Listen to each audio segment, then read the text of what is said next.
Offline का mail है, जिसको आप देख सकते हैं। ये एक ग्रीन यूरिन ऑफलाइन का मेल है, इसकी मार्किंग है और ये तकरीबन 1 साल से ऊपर का हो गया। अच्छा, अब इसके कैरेक्टरिस्टिक चेक करते हैं। वैसे ये बहुत अच्छी लाइन का बर्ड है, तो इसमें बहुत सारे फॉल्ट जो है वो क्लियर हो चुके हैं, क्योंकि ये 4-5 जनरेशन से जो है ना क्वालिटी के ऊपर वर्क हो रहा है। और 2016 में इसकी ग्रैंड मदर चैम्पियन हुई थी। अब जो शो हुआ था पीएजी का, उसके अंदर इसके एंसिस्टर ब्रदर सिस्टर जो फर्स्ट कजन्स हैं वो चैम्पियन हुए। तो बल्कि इसकी बहन चैम्पियन हुई है, सॉरी, हाँ, इसकी सिस्टर चैम्पियन हुई है ग्रीन यूरिन ऑफलाइन। तो ये डेवलप्ड बर्ड है। अच्छा, हम बात कर रहे हैं इसकी पेयरिंग की। अब हम समझते हैं कि इस बर्ड में कुछ फीचर डेवलपमेंट की ज़रूरत है।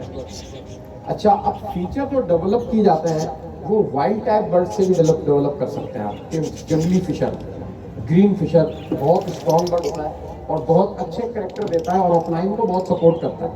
तो हमने ये समझा कि हमारे पास एक ग्रीन फिशर है जो बेहतर बर्ड है और उसको लगाने से हम और बेहतर बर्ड प्रोड्यूस कर सकेंगे।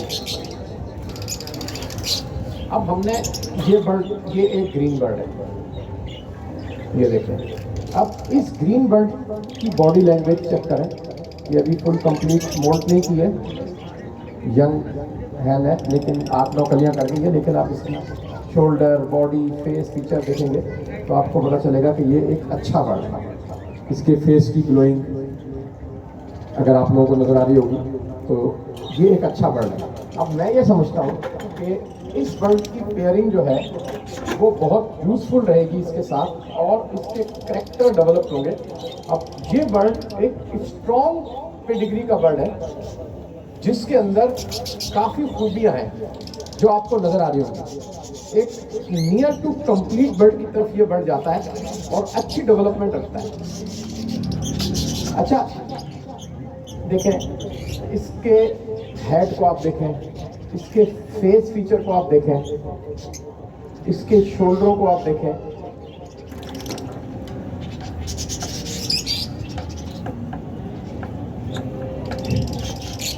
ये देखिए, अब आप देखें तो आपको पता चलेगा कि ये एक स्ट्रॉन्ग शोल्डर बर्ड है। अब इन दोनों के शोल्डरों में आप फर्क देखेंगे तो आपको पता चलेगा कि इस बर्ड के शोल्डर बहुत स्ट्रॉन्ग है। उस बर्ड के शोल्डर इतने स्ट्रॉन्ग नहीं है, उसका चेस्ट और ये चीज बहुत ज्यादा बड़ी है। तो हम समझते हैं कि इसकी कॉम्बिनेशन से हमें दोनों एक दूसरे को सपोर्ट करके बेहतर चिक प्रोड्यूस करेंगे और वो हमारे लिए शो बेंच परफॉर्मेंस में काम आएगा। तो डेफिनेटली आपको अपने बर्ड को जज करने से चीज़ों का पता चलेगा कि मेरे बर्ड में, किस बर्ड में कौन सी चीज़ कम है, किस बर्ड में कौन सी चीज़ इजाफी है। हर पेयर को आपने इस तरीके से बाउंड करना है कि उसकी कमजोरी को वो दूर करेगा, इसकी कमजोरी को ये दूर करेगा। तो मैं ये समझ पाता हूँ कि ये गोद जैसा बर्ड जो है उस दूसरे बर्ड की बहुत ज़्यादा चीज़ों में बहुत ज़्यादा चीज़ों के अंदर सपोर्टफुल रहेगा। और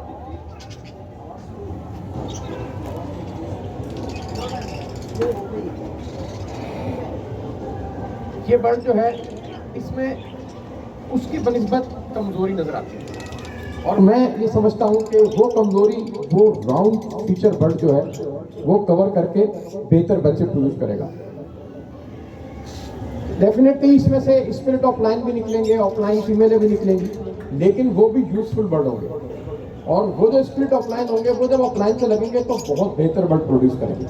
तो ये एक ब्रीडिंग की साइंस है जिसको आपने लर्न करना है, समझना है और छोटी छोटी चीज़ों को फोकस करना है। तब आप जो है ना ग्रेजुअली अपग्रेड होंगे। इस चीज़ पे किसी का सवाल हो अगर ऑफलाइन फैमिली पे? ऑफलाइन के अंदर मास्किंग नज़र आती है, अक्सर लोगों के पास निकल आती है और वो बेबी के अंदर होती है, मोल्ड करके वॉश कर लेते हैं, लेकिन कुछ वॉश नहीं करने के बाद भी रह जाती है। उसको वॉश करने के लिए भी जैसे वो ब्लू बर्ड था, लाइट हेड था और जैसे ये ग्रीन बर्ड है, ये भी लाइट हेड ह्यूमलिनियन है, हाई ह्यूमलिनियन नहीं है। देखें उसके ऊपर आपको दिख रहा होगा कितना डार्क है, और इस पे आप देख रहे होंगे तो ये लाइट है। तो ये बर्ड यूजफुल है ऑफलाइन के अंदर। डार्क बर्ड भी यूजफुल होता है, बाकी चीज़ों को अपनी जो उसकी स्केलिंग है उसको सपोर्ट करता है, लेकिन ऐसे बर्ड जो हैं वो उसकी फेस वॉश करने में, कलर हुड वॉश करने में अच्छा फायदेमंद साबित होता है। अच्छा जी,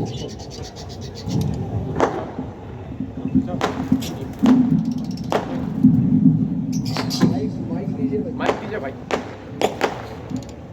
इसी के हवाले से इसको फिर रहने दे।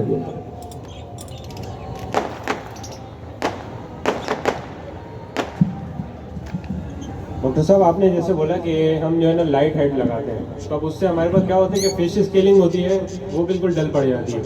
तो हमें फिश स्केलिंग को भी कैसे सपोर्ट करेंगे? हेड भी वॉश रहे, फिश स्केलिंग भी सही है। देखें, बैलेंस बर्ड बनाने के लिए अगर आपके बर्ड में स्केलिंग नहीं है, इस बर्ड की स्केलिंग बेहतर है।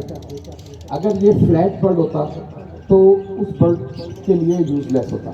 इसमें इसके फैमिली के अंदर स्केलिंग अच्छी है, तो इसको हम ग्रीन फिशर लाइट हेड या ब्लू फिशर, जिसकी स्केलिंग फ्लैट है, उसको आप डेफिनेटली डार्क हेडेड बर्ड देके, मैंने यही कहा कि इसकी स्केलिंग को अपग्रेड करेंगे। जहाँ जो कमजोरी आपको नजर आ रही होगी वहाँ उसका पार्टनर लगाया जाएगा।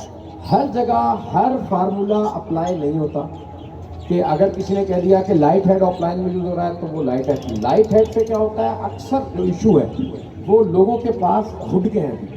मैं समझता हूँ कि बेशुमार लोग ऐसे होंगे जो अभी स्केलिंग की तरफ नहीं गए होंगे, 95% लोग, वो अभी सिर्फ इस कंडीशन में होंगे कि हम अपने ऑफलाइन का हुड कैसे वॉश करें। तो हमें पहले स्टेज पे उनके हुड को वॉश करना है, फिर जब वो हुड वॉश करने के बाद इस लेवल पे ब्रीड कराना शुरू कर देंगे कि स्केलिंग के इशू आ रहे होंगे, तो उनको जो है ना second out class scaling maintain करने में होगा।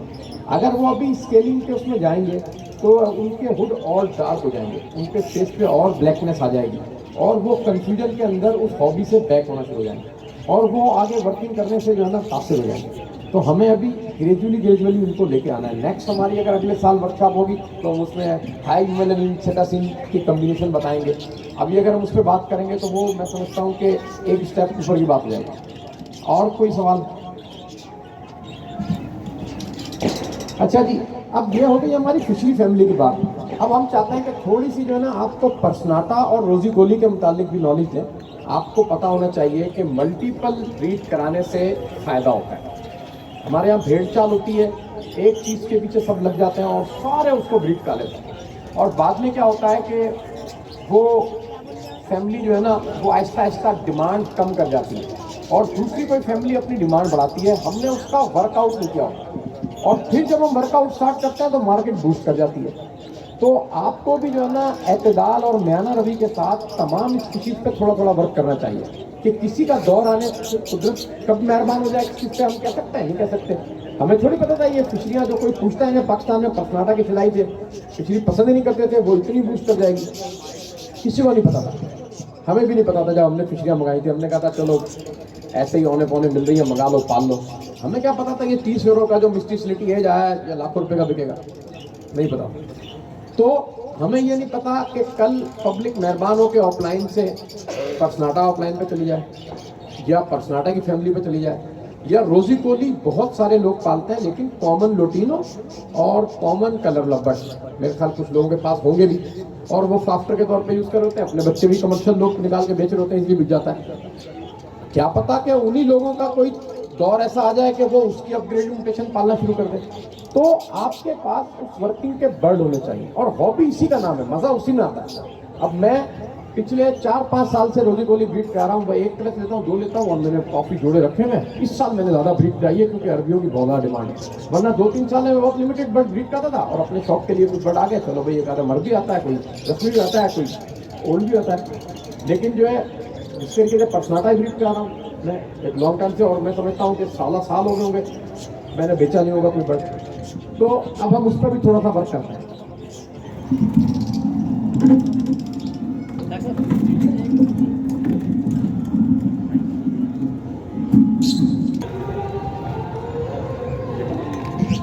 डॉक्टर साहब, अभी आपने एक बात बोली कि अरबियों की डिमांड है, तो इसके हवाले से थोड़ा हमारे न्यू फैंसियर को ज़रा बताएं कि आप एक्सपोर्ट पे काम कर रहे हैं या आगे जाके ये हॉकी हमारी एक्सपोर्ट पे जाएगी, और जाएगी तो किस तरह जाएगी, उसके हमें कौन कौन से इक़दाम हैं? हाँ बिल्कुल, मैं उसी पे आ रहा हूँ। ठीक है। कि मैं लोगों को बताना चाह रहा हूँ कि रोज़ी कोली जो है वो नॉन रिंग आई बर्ड है, और नॉन रिंग आई बर्ड के ऊपर इंपोर्ट एक्सपोर्ट पे कोई पाबंदी नहीं है।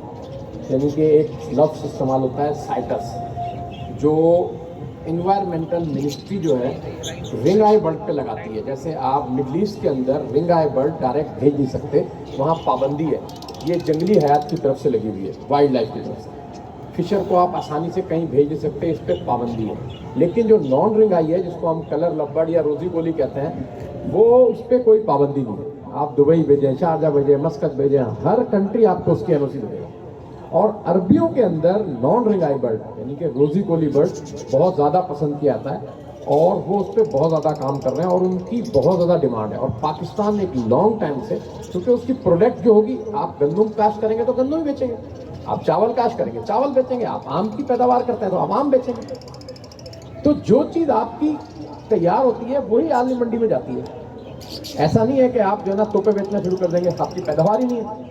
तो हमारी पैदावार रोज़ी कोली में लोटिनो, पीच फेस और कलर लब्बड़ है, जो सारी की सारी डिमांड जो है ना वो अरबियों की है, और वहाँ जाता है। अब उसमें अपग्रेडेड लोग भी हैं, जैसे आम ये लोग जो है डेफिनेटली कॉमन फिशर से अब ऊपर की म्यूटेशनों पे आ गए ना, अल्बिनो फिशरी पे आ गए, दूसरी फैमिली पे आ गए, तो वो लोग भी जो है ना अपग्रेड होकर ऊपर की म्यूटेशनों पे आ गए। और उनकी म्यूटेशनों की क्या डिमांड है वो मैं आपको दिखाता हूँ।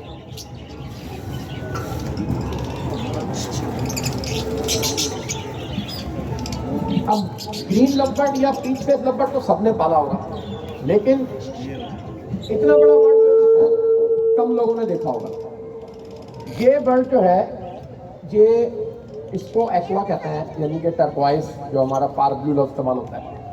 और ये बर्ड जो है, ये रोज़ी कोली का लॉन्ग फेदर बर्ड।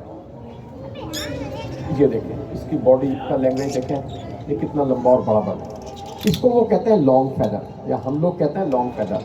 और इसके अंदर काफ़ी कलर पाए जाते हैं, इन पे काम हो रहा है। ये आम रोज़ी कोली पीच फेस से काफ़ी बड़ा है। अच्छा, और दूसरी तरफ क्या है कि ये इसका बेसिक बर्ड है, जैसे ग्रीन फिशर बेसिक बर्ड है, ये इसका बेसिक बर्ड है एक्वा ग्रीन। इसकी म्यूटेशन अभी सारी वही है जो आपकी फैमिली के अंदर है, फिशरी के अंदर। इसमें भी पेल है, पैलेट है, ऑफलाइन है, ऑरेंज वुड ऑफलाइन है, ग्रीन ऑफलाइन है, अक्सर आप देखते होंगे, और पेल फेलो भी है। तो हमने ये सोचा कि क्यों ना 4-5 साल पहले कि जो पेल फेलो है वो नॉर्मल साइज़ के अंदर है और ये एग्जीबिशन साइज़ के अंदर है, क्यों ना पेल फेलो को एग्जीबिशन साइज़ में प्रोड्यूस किया जाए और ऑफलाइन में लिया जाए, ताकि आने वाले वक्तों के अंदर हमारे पास एक ऐसी प्रोडक्ट हो जो हम आलमी मंडी को अच्छे पैसों में दे सकें और रेवेन्यू जनरेट कर सकें। तो हमने 4-5 साल पहले काम शुरू किया। वो हमारे पास कोई 40-50 पेयर हैं जिनमें विजुअल और स्पिट लगा रखे हैं, और वो सब इन्हीं लाइन के क्रॉस से बनाए। अब मैं आपको दिखाता हूँ कि रोज़ी कोली का पेल फेलो कैसा होता है।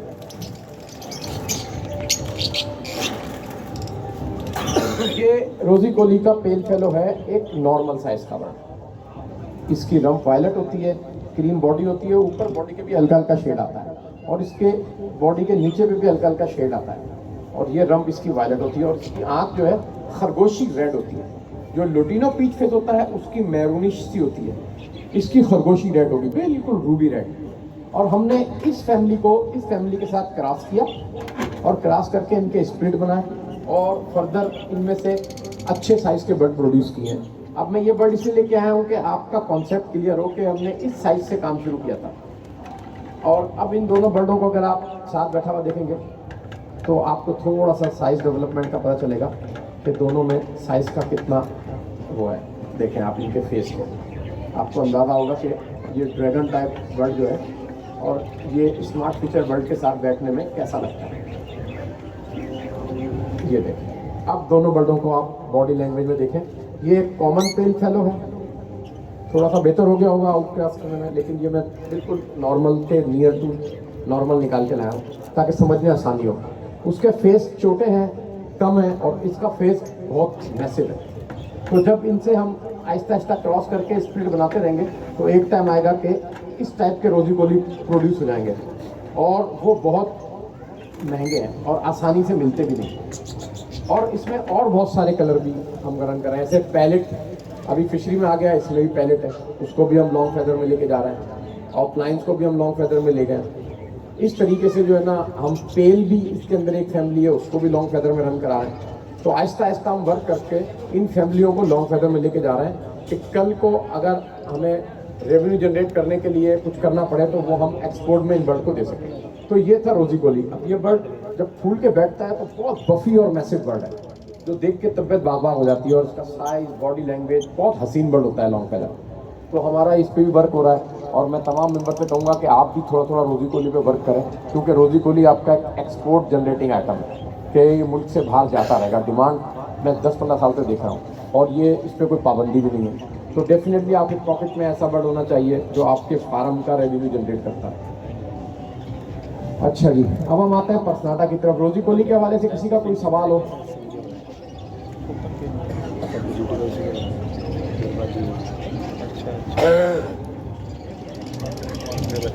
ठीक है जी, क्योंकि प्रोग्राम 1.5 घंटा तासीर से स्टार्ट हुआ है तो अब मैं समझता हूँ 1-1.5 घंटा ज़्यादा होने की वजह से जल्दी जल्दी। डॉक्टर साहब, लोग शायद किसी वजह से ना शर्मा रहे हैं, सवाल हो सकता है इनके दिमागों में हो या पूछना चाह रहे हो, तो मैं तो बोलूँगा इससे अच्छा मौका और नहीं मिलेगा आप लोगों को कि अभी डॉक्टर साहब मौजूद भी है, बर्ड भी मौजूद है हमारे सामने ना। तो अगर किसी के दिमाग में, जहन में कोई सवाल है, जिस कोई कन्फ्यूजन है, वो दूर कर ले, वो सवाल कर लें।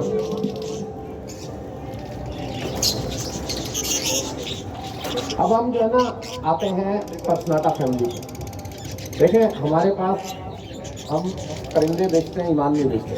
हमारे पास पहले फिशरी की पर्सनाटा नहीं था यूबिंग के अंदर, तो हमने क्या किया, उसको पर्सनाटा में आउट क्रॉस किया। अब 5-6 जनरेशन आउट क्रॉस करने के बाद जो ये पर्सनाटा है, ये प्योर पर्सनाटा बन गया यूबिंग। लेकिन इसकी हिस्ट्री जो थी वो फिशरी से स्टार्ट हुई थी। उस वक्त पर्सनाटा यूबिंग में नहीं था, हमने वर्क किया, आज ये यूबिंग में पर्सनाटा बन गया है। हेड इसने पूरा कर लिया और आप देख सकते हैं कि कोई इसको दूर दूर तक नहीं पकड़ सकता कि ये इसके आबाद में फिशरी भी होगा। तो ये पर्सनाटा यूबिंग हमने अपनी वर्किंग से बनाया, कई जनरेशन आउट क्रॉस करके, और ये टर्कवाइज यूबिंग पर्सनाटा है। अच्छा, इसी तरीके से हमारे पास मिस्ट्री पर्सनाटा भी है और सिलेटी पर्सनाटा भी है, जो हमने फिशरी से ट्रांसम्यूटेट करके बनाया है। वही मैं आपको दिखाता हूँ और अभी भी उन पर काम जारी है। ये वायलेट स्लेटी पर्सनाटा है, ये देखो, ये है वायलेट स्लेटी पर्सनाटा। और इसी तरीके से ये है मिस्ट्री पर्सनाटा और ये साथ साथ स्लेटी भी होगा। ये देखिए, ये है मिस्ट्री पर्सनाटा। देख रहे हैं सब लोग, ये मिस्ट्री पर्सनाटा। अब इन बर्डों को डेफिनेटली जब लाइट मिलेगी और चारों तरफ अंधेरा होगा तो ये अपनी चमक और शाइन दिखाएंगे। लेकिन फिलहाल एक बर्ड मैं आपको और दिखाऊंगा, वो मेरे मनपसंद बर्ड है और मुझे शौक है। और कहते हैं ना, शौक का तो कोई मोल नहीं होता, शौक इंसान अपने लिए करता है, लोगों के लिए नहीं करता। ये सिलेटी पाइड है, मुझे पाइडों का बहुत शौक है। पर्सनाटा में पाइड मुझे बहुत पसंद है, तो ये बहुत मैसिव फीमेल थी सिलेटी पाइड, तो मैं लेके आया दिखाने के लिए। परसू पाइड बहुत खूबसूरत बर्ड है, एज ए ब्यूटी जो है ये मुझे बहुत पसंद है। पाइड फिशरियों में ही पसंद है, मैंने पाइड पाले, मैं चंद एक जोड़े ब्रीड कराता हूँ, लेकिन वो अपने शौक के लिए एक वैरायटी के तौर पे। और ये पर्सनाटा भी जो है ना मैंने रखा हुआ है, बहुत अच्छे साइज का है, सिलेटी पर्सनाटा परसू पाइड है। अच्छा, पाइड फैमिली भी को डोमिनेंट है या इनकम्प्लीट डोमिनेंट है, तो इसका स्प्लिट नहीं होता, कभी भी हम स्विच करके इसमें से नॉर्मल बर्ड बना लेते हैं। पाइड बर्ड बाय नेचर या बाय जेनेटिकल करेक्टर साइज में ज़रा सा लार्ज होता है, ज़रा अच्छे साइज का होता है। तो वो क्या वजह है तो रब जानता है, लेकिन हमने अक्सर पाइड बर्ड मैसिव बर्ड देखे, पाइड में हमने कमज़ोर बर्ड नहीं देखा। या 2 जीन कैरी करता है, ये तो रिसर्च आगे बताएगी, हमारी नस्लें सीखेंगी। लेकिन मैंने हमेशा पाइड बर्ड को स्ट्रॉन्ग देखा और पाइड बर्ड को बहुत अच्छी परफॉर्मेंस पर देखा। तो मुझे पाइड बर्ड बाय नेचर पसंद है, लेकिन क्योंकि म्यूटेशनों के अंदर लोग उसको इस्तेमाल करते हैं तो म्यूटेशनों में वो लॉस देता है, जो अपलाइन को ख़राब कर देता है, उसके टेक्सचर कलर को। इस तरीके से पेल फेलो को ख़राब करता है, तो इसलिए लोग उसको यूज़ नहीं करते। लेकिन हम अच्छी फिशरियों के साथ आउटक्रॉस करके उससे बेहतरीन फिशरियाँ बनाते हैं। तो ये जो है परसनाटा के अंदर स्लेटी, मिस्टी और जुबिल और पाइट, ये 4 म्यूटेशन है भी अलग अलग और कलर फैक्टर भी अलग अलग।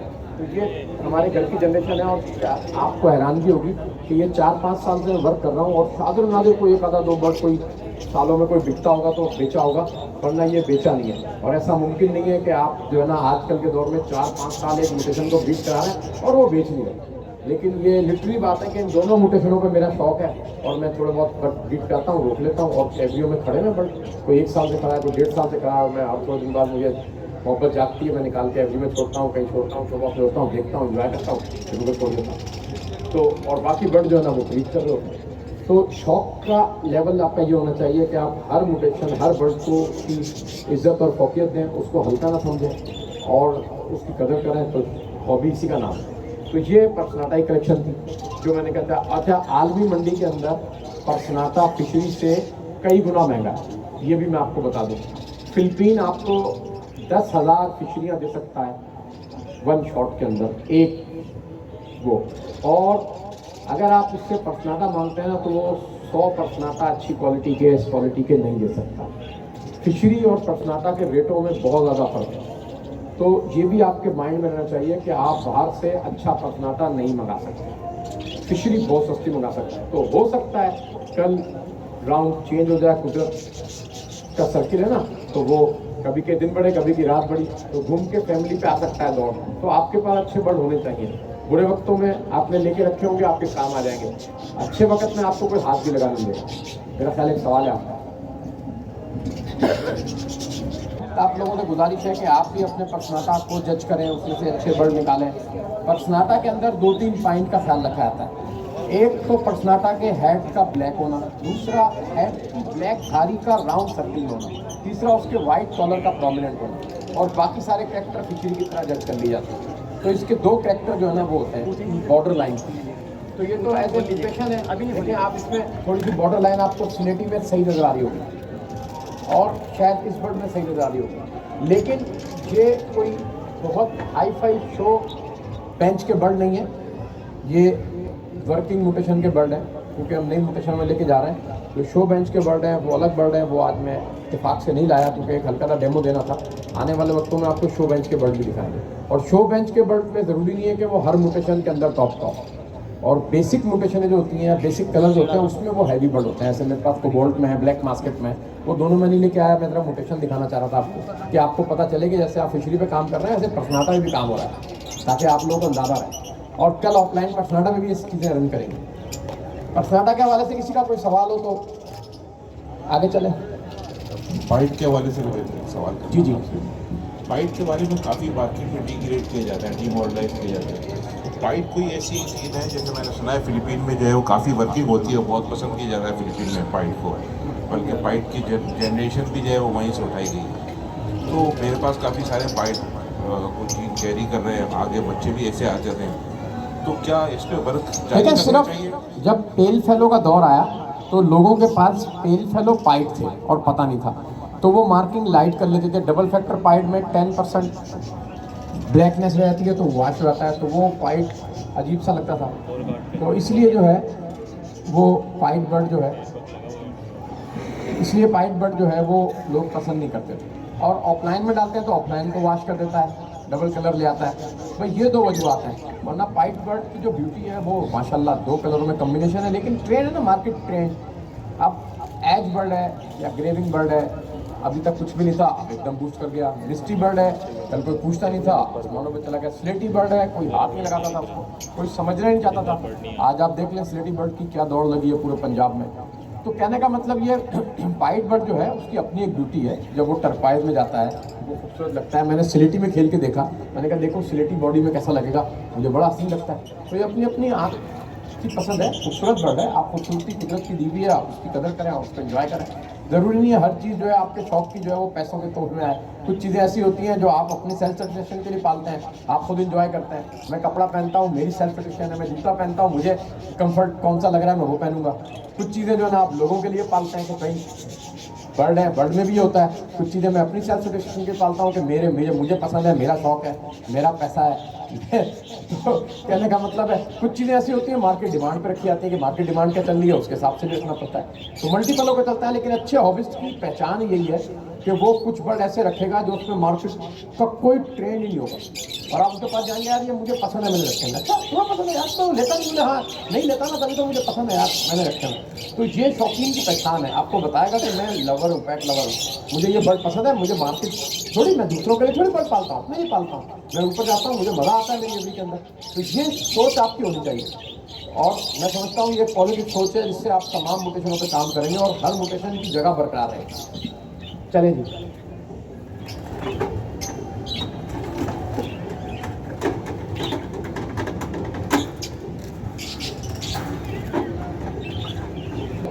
तो मेरा ख्याल इस सेशन को उतार के बजरी को ले आए, ये पिंजरा उतार लीजिए, ये बजरी का पिंजरा जो है ना यहाँ पीछे से ले आए। 2-4 कलर और क्वालिटी पे काम हो रहा है, जिसमें रैम्बो को भी थोड़ा बहुत काम हो रहा है, और रैम्बो के अंदर जो है क्लियर विंग येलो फेस को रैम्बो कहते हैं, और जो लोग पालते हैं वो डेफिनेटली जानते भी होंगे। दूसरा जो हम मल्टीपल काम कर रहे हैं वो एग्जीबिशन होगोरोमो की तरफ काम कर रहे हैं, और जो लोग थोड़े बहुत इंटरेस्टेड होंगे वो डेफिनेटली इन चीज़ों को जानते होंगे और वर्क कर रहे होंगे।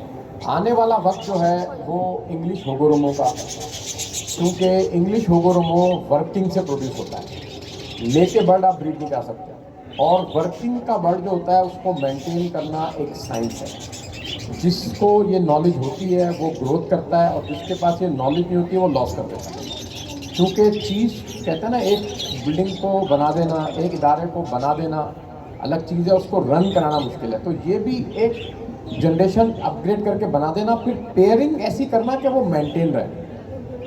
तो इस पर थोड़ा सा मैं आपको बताऊं कि 2 किस्म के बर्ड एग्जीबिशन होगोरोमो की वर्किंग में होते हैं, कुछ इंग्लिश बजरीगर और कुछ इंग्लिश क्रस्ट। और हम क्या चूज़ करते हैं, हम सबसे पहले देखते हैं कि ऐसा बर्ड जो होगोरोमो के अंदर 6 जनरेशन का हो, यानी कि उसका ख़ानदान 6 पीढ़ी से होगो टू होगो ब्रीड हो रहा हो, तो उसके अंदर जीन बहुत इस्टेब्लिश होती है होगोरोमो की।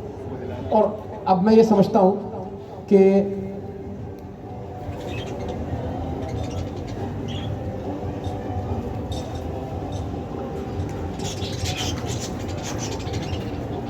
ये एक बर्ड है जो कैरेक्टर वाइज जो है अच्छा होगोरोमो, डेफिनेटली ये डेवलप बर्ड है।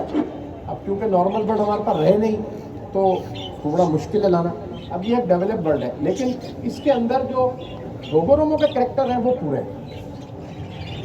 है। तो ये डेवलप बर्ड, लेकिन क्योंकि एक्सप्लेन करने के लिए मेरे पास कॉमन बर्ड थे नहीं, तो मेरी मजबूरी थी कि मैं ये बर्ड लेके आया, और मैं चाह रहा था कि मैं एक ही तरफ से बर्ड लेके आऊँ, मल्टीपल लोगों के बर्ड ना आए, लोग परेशान ना हो बर्ड लाने में, और मेरे पास तो मेरा तो शौक यही है। तो अब इस बर्ड को जब अपग्रेड करना होगा तो 2-3 किस्म के बर्ड इसके साथ मैच करेंगे, ठीक है ना। अभी हम बात कर रहे हैं बर्ड की अपग्रेडिंग, फिर हम जब लंबी बात होगी तो फिर उसके फीचर और सारी चीज़ें बात करेंगे। तो अब मैं ये समझता हूँ कि इस टाइप के बर्ड इसके लिए यूजफुल होंगे। इस बर्ड की नीचे की जो बॉडी है अगर आप देखेंगे उसका फेदर बिल्कुल भी नहीं है, टांग से नीचे का देखें ना कितना कम है, और ऊपर का फेदर देखेंगे ना तो बहुत बड़ा है। ऐसे बर्ड, और ये जो इसका शोल्डर का पर है ये बहुत फाइन फेदर है, देखिए बिल्कुल फाइन फेदर है, कोई बहुत ज़्यादा रफी और बफी और हैवी नहीं है। तो ये आइडियल बर्ड होते हैं एग्जीबिशन होगोरोमो की वर्किंग में। नीचे बॉडी पेट पे कम हो फेदर और ऊपर पे बहुत बड़ा फेदर ना हो, लेकिन जो उसका फेस फीचर है ना ये बहुत डेवलप्ड हो, तो आपको जो है ना इसमें से अच्छे बर्ड प्रोड्यूस होने में आसानी होगी। अच्छा, एक आउट क्रॉस इससे भी डलता है जिससे आपको होगोब्रेड बर्ड निकलते हैं, और सेम आउट क्रॉस जो है आप क्रश से भी डाल सकते हैं। जैसे कि ये थोड़ा सा हार्ड कैरियर बर्ड है, लेकिन इस वक्त बर्डों की कमी थी तो मैं लेके आ गया, इसके फीचर डेवलप चल रहा है। एक ऐसा बर्ड भी आप डाल सकते हैं, ये इंग्लिश क्रस्ट का बर्ड है, ये सेम इसी लाइन से मेंटेन किया हुआ है, और अगर आप देखेंगे तो ये फीचर देख रहे हैं आप, ये फीचर एक खास फीचर है जिसको आप इंग्लिश होगोरोमो में रन करा सकते हैं। हर बर्ड इंग्लिश होगोरोमो के अंदर फिजिकल फिट नहीं होता। अगर आपने बहुत लेंथ फेदर वाले शोल्डर वाला बर्ड या बफी बर्ड यूज़ कर दिया तो आगे जाके आपकी प्रोडक्शन में आपको बहुत नुकसान का सामना करना पड़ेगा। आपको ज़रा स्मार्ट बर्ड यूज़ करना होता है ताकि जब वो पैटर्न उठाता है तो वो पैटर्न खड़े नज़र भी आए।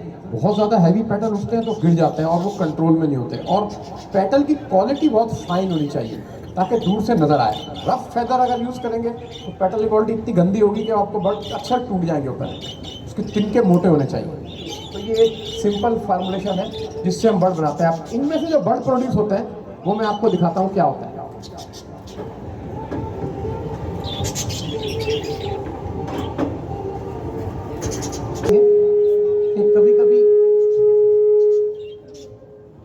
कभी ऐसे बर्ड प्रोड्यूस है। अब अगर आप देखेंगे इतने बड़े बर्ड ने जो है ना इतना छोटा सा बर्ड प्रोड्यूस कर दिया तो ये बाज़ाहिर देखने में छोटा बर्ड है लेकिन इसके अंदर जो जेनेटिकल कैरेक्टर है वो बड़े बर्ड के हैं। जब आप इसको किसी होगोरोमो से ब्रीड कराएंगे तो डेफिनेटली वो उसको सपोर्ट करेगा अपनी जीन के इस्टेब्लिशमेंट में और उसमें से बेहतर बर्ड प्रोड्यूस होंगे। अब ऐसे बर्ड को हम क्या करते हैं, परफेक्ट फ्लावर का बर्ड देते हैं। जैसे कि ये बर्ड है, अब ये एक परफेक्ट फ्लावर का बर्ड है। तो जब ये बर्ड हम इसको देंगे, अब इस बर्ड का साइज मीडियम है। जनरेशन वाइज ये भी बर्ड 4th जनरेशन का है लेकिन इसका साइज मीडियम है, बहुत बड़ा नहीं है। तो जब ऐसे दो बर्ड को आप ब्रीड कराएंगे तो आपके पास अनएक्सपेक्टेबल रिजल्ट आएंगे कि जो आप देख के हैरान हो जाएंगे कि ये क्या हुआ। अब जब रिजल्ट आएंगे तो वो इस टाइप के रिजल्ट आएंगे।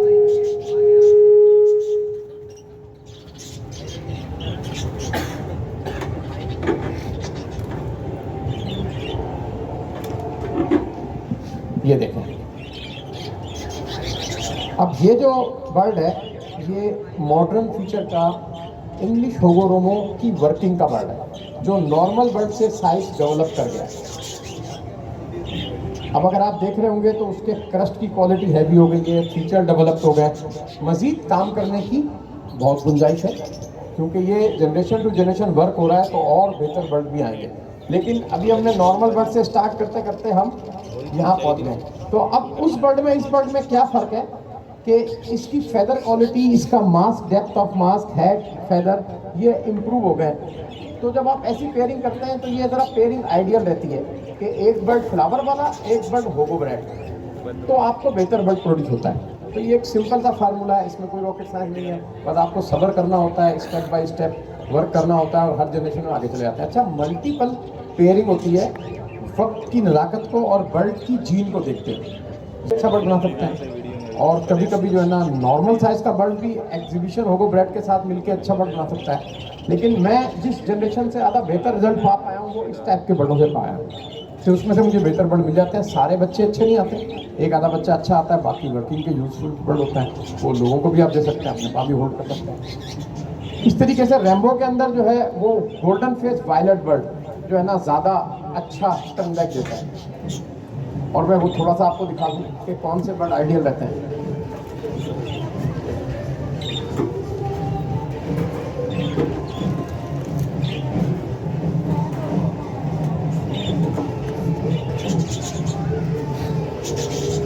और होगोरोमो में भी हमने रैम्बो का काम कर रखा है और थोड़ा अच्छे साइड में भी रैम्बो का काम कर रखा है।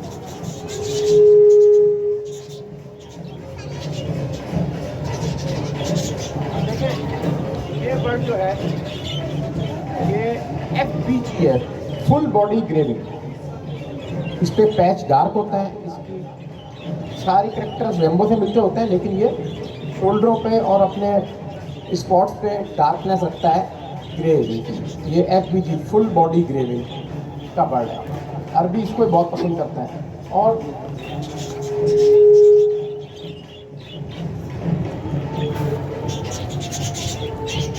ये क्लियर विंग बर्ड है, ये बर्ड क्लियर विंग बर्ड है। अब आप दोनों को देख सकते हैं। अच्छा, क्लियर विंग और ग्रे विंग को हम आउट क्रॉस करते हैं और उसमें से बेहतर बर्ड प्रोड्यूस होता है। वो थोड़ा बहुत एक दूसरे की जीन को सपोर्ट करते हैं और उसमें से चमक और शाइनिंग अच्छी आ जाती है।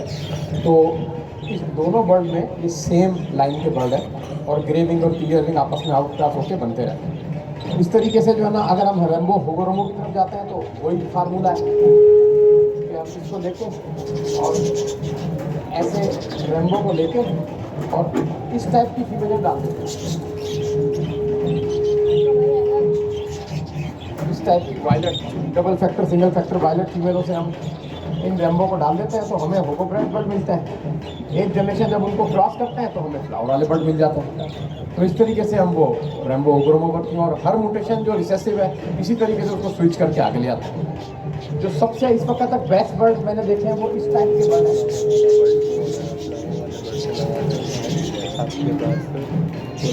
फ्लावर अगर वो होता है ये दोनों फुल फ्लावर में से ज़्यादा बच्चा निकला है।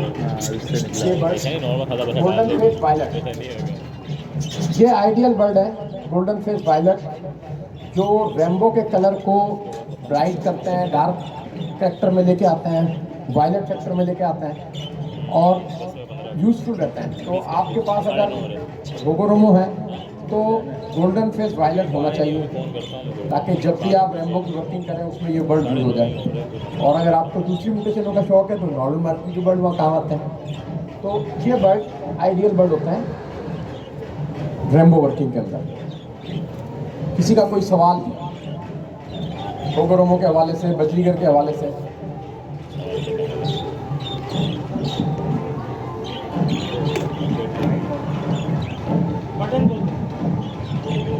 हाँ डॉक्टर साहब, मेरा एक सवाल था इसमें कि जब एग्जीबिशन के साथ क्रॉस करते हैं 2-3 जनरेशन के बाद भी तो उसके पेटल जो है वो नीचे गिरे ही रहते हैं और जैसे जो उसका क्रिज जो है वो भी नीचे की तरफ ही आता है, वो स्ट्रेट की तरफ नहीं होता है। ये बहुत अच्छा सवाल किया उन्होंने कि जब हम होगोरोमो को ब्रीड कराते हैं एग्जीबिशन की तरफ तो कई जनरेशन बाद उसके पेटल नीचे की तरफ गिरे हुए आते हैं और उसका क्रस्ट जो है ना वो भी नीचे की तरफ गिरा होता है, ऊपर खड़ा नहीं होता। देखिए क्रस्ट के अंदर 2-3 लाइनें रन कर रही हैं, एक गालिबुन नस्र की लाइन है, एक डेव की लाइन है। डेव की लाइन मैं आपको दिखाता हूँ कैसी है।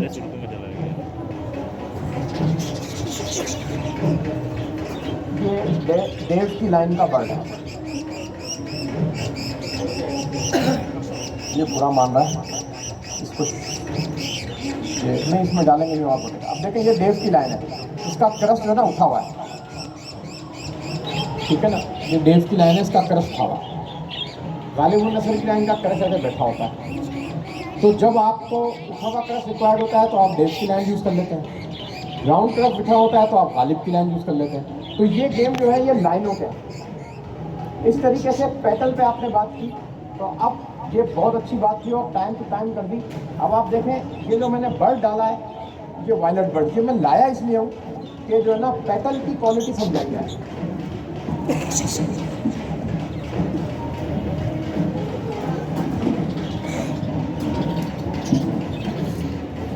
और इजिप्शियन स्टैंडर्ड ने कहा बैकफिल बर्ड है 99%, तो वो उन्हीं का स्टैंडर्ड चल रहा है। अभी सारी चैंपियनशिप उस स्टैंडर्ड पे हुई है।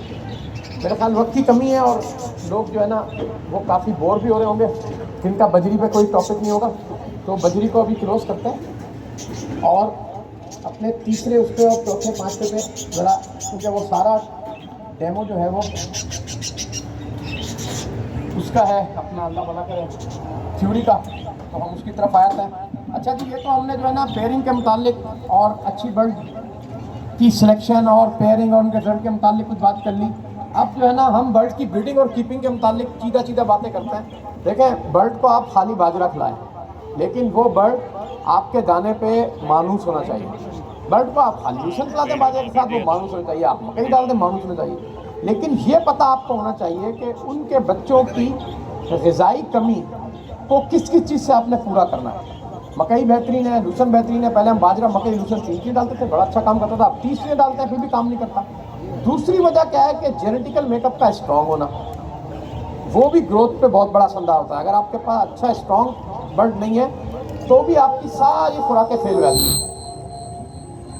और हाउसिंग कीपिंग के अंदर आपने कुछ चीज़ों की SOPs रखनी होती है, जैसे आप आउटडोर विजिट को ना कराएं तो आपके बीमारियां बहुत कम आएंगी। जितना आपके आउटडोर विजिट होंगे उतनी आपकी एवरी के अंदर वसीमों का भरमार होगी और उतनी आपकी मोर्टलिटी ज़्यादा होगी। जब भी आप बर्ड किसी से लेते हैं तो उसका पेडिग्री थोड़ी बहुत मालूम कर लें, आबा अजदाद की, बहन भाई की, उसको जज कर लें क्या इसने 2-3 साल में कुछ ग्रोथ ली है, कोई 2-4-500 बच्चा निकला है जो मैं इससे ले रहा हूँ। जब पता चला 1-2 बच्चे, एक बचता है, 5 मरते हैं, 4 मरते हैं, एक बचता है, मैं भी लेके जा रहा हूँ शोशा के अंदर पैसे भर के, वो पता चला मेरे पास भी ये जनरेशन में फॉल्ट आ जाए।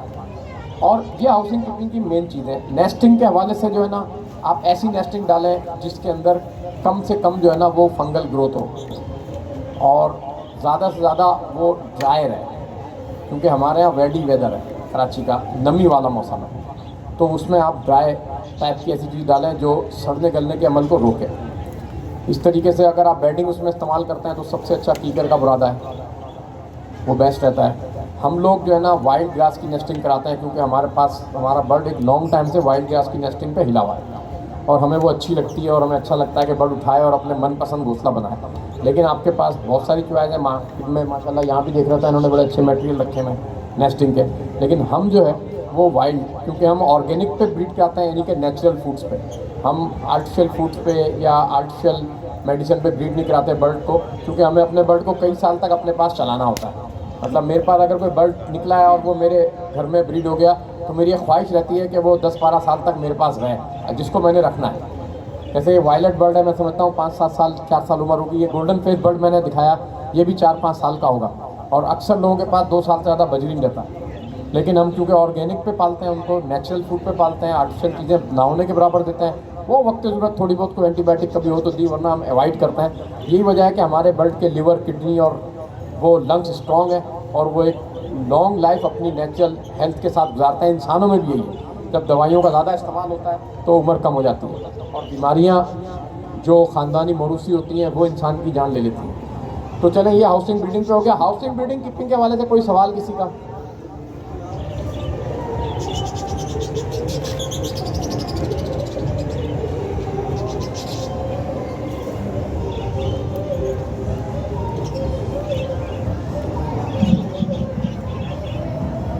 डॉक्टर साहब, मेरा एक सवाल है इसके अंदर कि जैसे कि कभी जो नेस्टिंग का जब बात कर रहे थे कि हम, जैसे कि चिक्स जो है कभी हमें ब्रूडर के अंदर शिफ्ट करना पड़ जाता है हैंड फीडिंग के लिए, तो अभी वेदर ठंडा है, ठीक है, तो इसके अंदर हमारे पास जो ब्रूडर का टेम्परेचर होता है वो तकरीबन 28 लास्ट होता है। तो जब बेबी जब बड़ा हो जाता है, जब फ्लाइंग के लिए हमें उसको फ्री में छोड़ना होता है, अब इसके अंदर टेम्परेचर कम है वेदर के हिसाब से और उसके अंदर जो हमें मेंटेन करके चल रहे होते हैं, तो जब हम उसको स्विच करेंगे तो किस तरह करेंगे? हाँ देखें, ये जो आप बात कर रहे हैं आर्टिफिशियल तरीके से जब आप बच्चे को ग्रोथ कराते हैं तो उसमें टेम्परेचर का एक स्टैंडर्ड है। जब बच्चा हेच होता है तो वो 37 डिग्री 101 फ़ारेनहाइट पे होता है। हर क्वार्टर के अंदर वो 2-1 डिग्री कम करता करता 20 डिग्री टेम्परेचर तक आ जाता है। जब आप उसको 30 से 20 डिग्री टेम्परेचर में लेके आते हैं तो मेंटेन करता है नर्सरी के अंदर। नर्सरी कहते हैं ऐसे केज में जहाँ वेंटिलेशन भी हो और टेम्परेचर भी कंट्रोल हो रूम के हिसाब से। फिर आहिस्ता आहिस्ता उसका बॉडी टेम्परेचर को यूटिलाइज़ करता है नेचुरल वेदर के हिसाब से।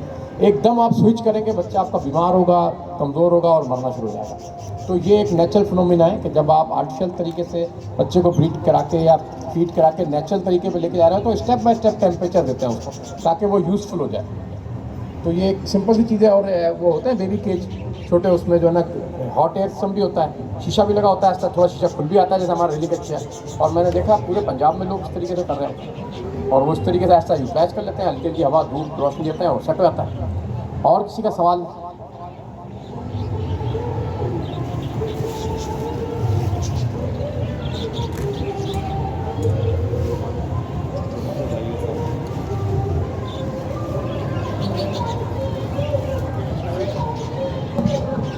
जी अस्सलाम वालेकुम डॉक्टर साहब, मेरा सवाल ये है कि ऑर्गेनिक फूड में हमें बेसिक क्या क्या चीज़ें देनी चाहिए देखें के हवाले से भी और ऑफ सीजन के हवाले से? देखें, ऑर्गेनिक फूड में कोशिश ये करें आप कि जो भी अजनास हैं वो खालिस हों, केमिकल वाले ना हो। कोशिश करें बाजरा जहाँ से आता है वो थर वाला बाजरा जो होता है वो बिना DAP और यूरिया के तैयार होता है, वो लें, बहुत अच्छा है।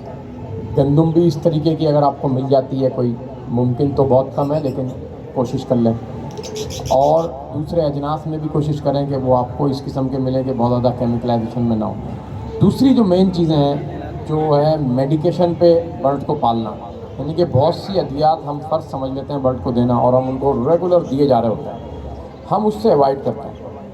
मैं किसी चीज़ का नाम नहीं लूँगा क्योंकि लोगों के ब्रांड हैं और लोगों की रोज़ी रोटी उससे लगी हुई है, तो मेरा ये कभी मकसद नहीं रहा कि मैं किसी की रोज़ी पे लात लगाऊँ। लेकिन मैं तो अपनी बात ये करूँगा कि मैं प्रोटीन डेफिशिएंसी जो है वो एनिमल प्रोटीन से हासिल करता हूँ, जिसमें बेस्ट सोर्स जो है वो सी फूड है।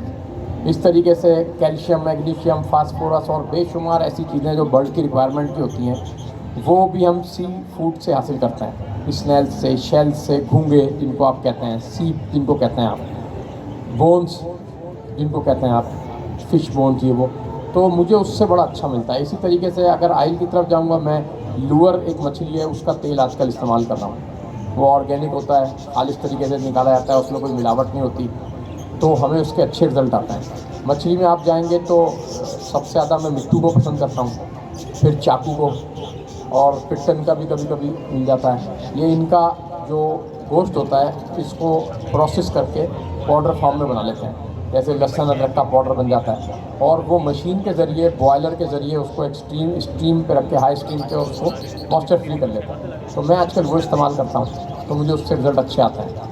जो अद्वियात दूसरी आ रही हैं मैं उनसे अवॉइड करता हूँ बहुत ज़्यादा। तो इस तरीके से ज़रा बर्ड की उम्र बढ़ जाती है और बर्ड ब्रीडिंग के अंदर कंप्लेन नहीं देता, और बार बार ये बीमार होकर खड़े हो जाना, आज सुकड़ा लग गया, आज मुकड़ा लग गया, इससे बंदा बच जाता है। दवाइयाँ देने से आए दिन नई नई कंप्लेनें आ रही होती हैं, अच्छे अच्छे बर्ड मर भी जाते हैं उस कंप्लेन में।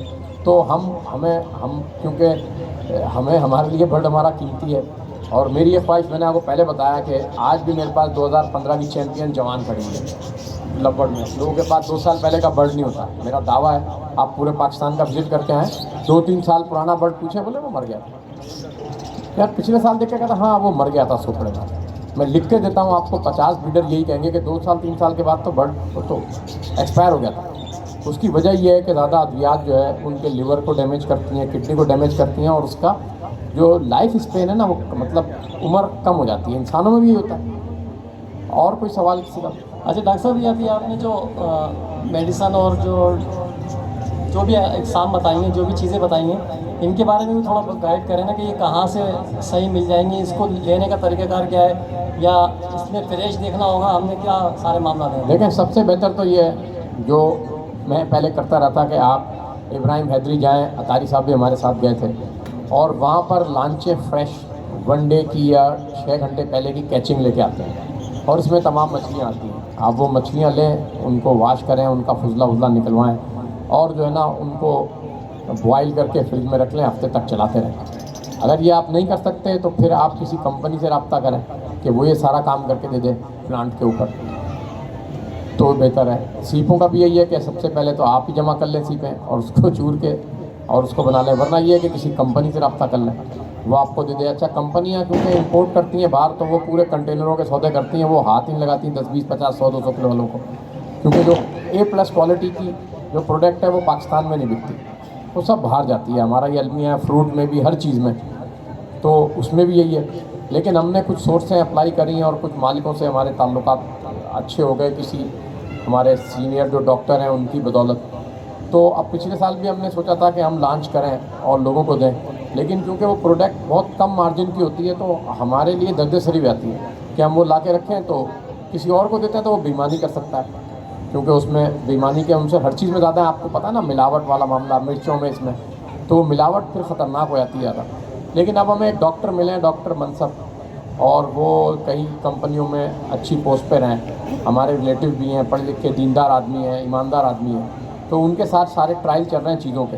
तो अनकरीब हमारी ये सोच है कि हम जितने भी हमारे सोसाइटी के मेम्बरान हैं उनको तो कम से कम हम ये प्रोवाइड करके दे दें प्योर प्रोटीन और प्योर कैल्शियम, ताकि वो लोग बहुत सारी चीज़ों के अंदर मुस्तफ़ीद हो जाएँ। तो जल्द इंशाअल्लाह ताला आप लोगों को जो है वो ये चीज़ें ट्रायल के लिए भी दे देंगे, और जब अगर ट्रायल में अच्छी आ गई तो वो बाय प्रोफेशनल भी आप ले सकते हैं। अच्छा जी, अब हम आते हैं बर्ड शो में अब इंतखाब। फिर जब वो बर्ड आपके तैयार होकर अच्छे पेयरिंग रहती है तो अच्छे बच्चे आ जाते हैं। वो बच्चा आपने डे ऑफ 1 से जो है ना जज करना है कि उसकी ग्रोथ कैसी है। आज बच्चा ये सबसे हेल्दी बना था, इसको मैंने अच्छे फास्टर के रखा था, या अपने पेरेंट अच्छा बच्चा पालते हैं, और उसको डे ऑफ 1 से उसका बिहेवियर, जब वो पलमेज कर लेता है ना, कलर निकाल लेता है, तो उसको लकड़ी बिठा के देखते हैं कि यार इसका बिहेवियर कैसा है, ये फड़क फड़क तो नहीं करता, खड़ा होता है सही तरीके से, बैठने में कैसा है, जब वो सेल्फ हो रहा होता है बिठाते हैं तो वो अपना ग्लो करता है, बैठता है, अपनी दहशत तारी करता है आपके ऊपर कि देखो मैं बड़े बाप का बेटा हूँ। वहाँ से आप पकड़ते हैं हाँ यार ये 15-20 बर्डों में ना ये दादागिर निकला है, बड़ी बदमाशी दिखाता है। जब जाओ अपने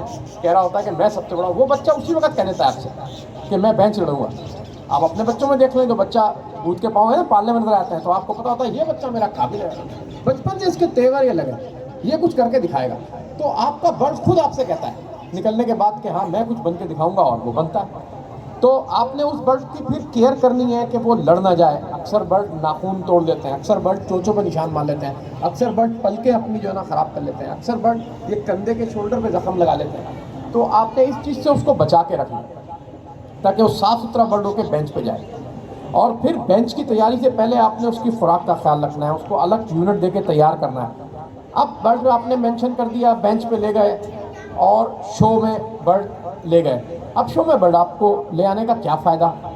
हर बंदा कहता है हम तो बर्ड ब्रीड कराते हैं, भेज देते हैं। देखिए मैं यहाँ कराची के अंदर आया, मैंने बर्ड ब्रीड करना शुरू किया, मैं 1000-1500 रुपये का क्रस बेचता था लालू खेत में, और इंतज़ार करता था कि अरशद तीली आएगा बफर जोन से तो यार वो 200 रुपये ज़्यादा दे के ले जाएगा, वरना तो यहाँ 1000 रुपये में चिल्लर बेचेंगे, वो 1400-1200 ले लेगा। और वो कभी हफ्ते में महीने में चक्कर लगाता है, कितने जाने यार दे दो यार मेरा एक्सपोर्ट का आर्डर है, वो नहीं आया तो हम खड़े चौक के ऊपर लेके। लेकिन जब बैच शुरू हुई तो मैंने भी, तो मेरे लिए तो बहुत खुशखबरी की बात है, पता नहीं आप लोग कितने खुश होंगे। अतारी साहब ने अभी ये खुशखबरी दी है कि इंशाल्लाह जो नेक्स्ट मंथ का जो हमारा प्रोग्राम है वो पिकनिक का है, तो आप सब लोग प्रिपेयर हो जाएं, वेदर भी अच्छा होगा और हम एक जो है ज़बरदस्त पिकनिक करेंगे और हम लोग जो है ना एक अच्छे से किसी मुकाम पर जाकर जो है ना एंजॉय करेंगे और उसमें डिस्कशन भी करेंगे और एक दूसरे से मुलाकातें भी होंगी। और मेरा ख्याल है अब पेपर जो है ना वो सबको देने का टाइम आ गया है। हम लोगों ने एक पेपर बनाया है MCQ का, उसमें येस और नो के जो है ना सवालात हैं। और अच्छा देखिए पेपर आप तक पहुंचाए जा रहे हैं, तो अगर जिनके पास पेन है या पेंसिल वगैरह है तो वो सही है, मतलब पेंसिलें भी दी जाएंगी ना, पेपर भी तकसीम हो रहे हैं। अच्छा जब तक पेपर तकसीम हो रहे हैं मैं बताता चलूँ कि पिकनिक का अनाउंस भी इंशाल्लाह हम जो है वो ग्रुप में कर देंगे। और ये जो है ना इसके लिए हर एक का लाजमी नहीं है, जो जाना चाहे